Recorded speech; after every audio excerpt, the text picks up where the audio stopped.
पाचिका और सहायिका महासंघर ब्लॉक स्तरीय सम्मिलनी आज नहीं तो काली की नहीं देशव्यापी धर्मघट और हड़ताल मे 20 चलित मास 12/5/2025 तारीख दिन दक्षिण ओडिशा पाचिका और सहायिका महासंघ mid day meal workers AICCTU तरफ पुराना गुणपुर रथयात्रा निकट आंबतोटाठे ब्लॉक स्तरीय सम्मिलनी अनुष्ठित करा जायछि। उक्त सम्मिलन में 100 रु अधिक पाचिका और सहायिका जोग देथिले। उक्त सम्मिलनी को दक्षिण ओडिशार उपदेष्टा त्रिपति गमांग और पाचिका संघर सभापति मुन्नी सबर जोगदे केन्द्र मोदी सरकार श्रमिक और कृषक जन विरोधी नीति विरुद्ध में मे 20 तारीख दिन हेबाकु थिबा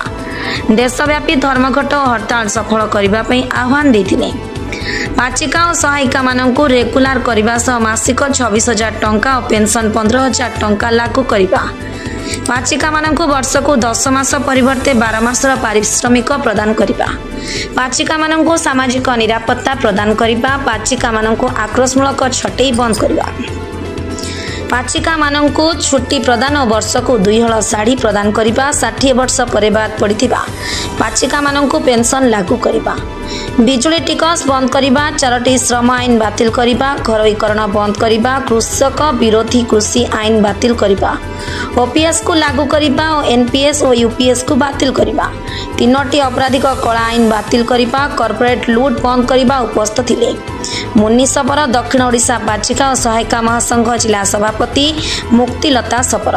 कुन्नी प्रधान मितमी रायका सुतनी सपर सुपनी सबर सिनामिक सबर सालेश मनी सबर सुभद्रा सबर मणि सबर इलामी सबर ए जनसमागम आयोजक हेले त्रिपति गमांग उपदेष्टा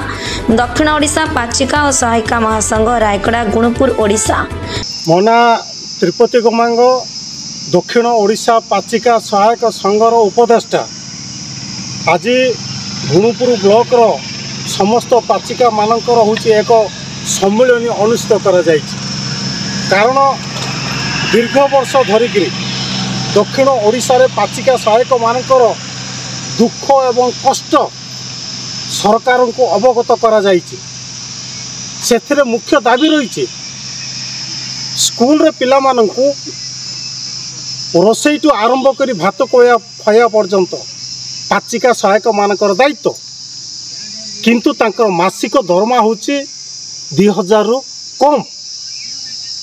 आमे दाबी करुचु समस्त पाचिका सहायक मानकु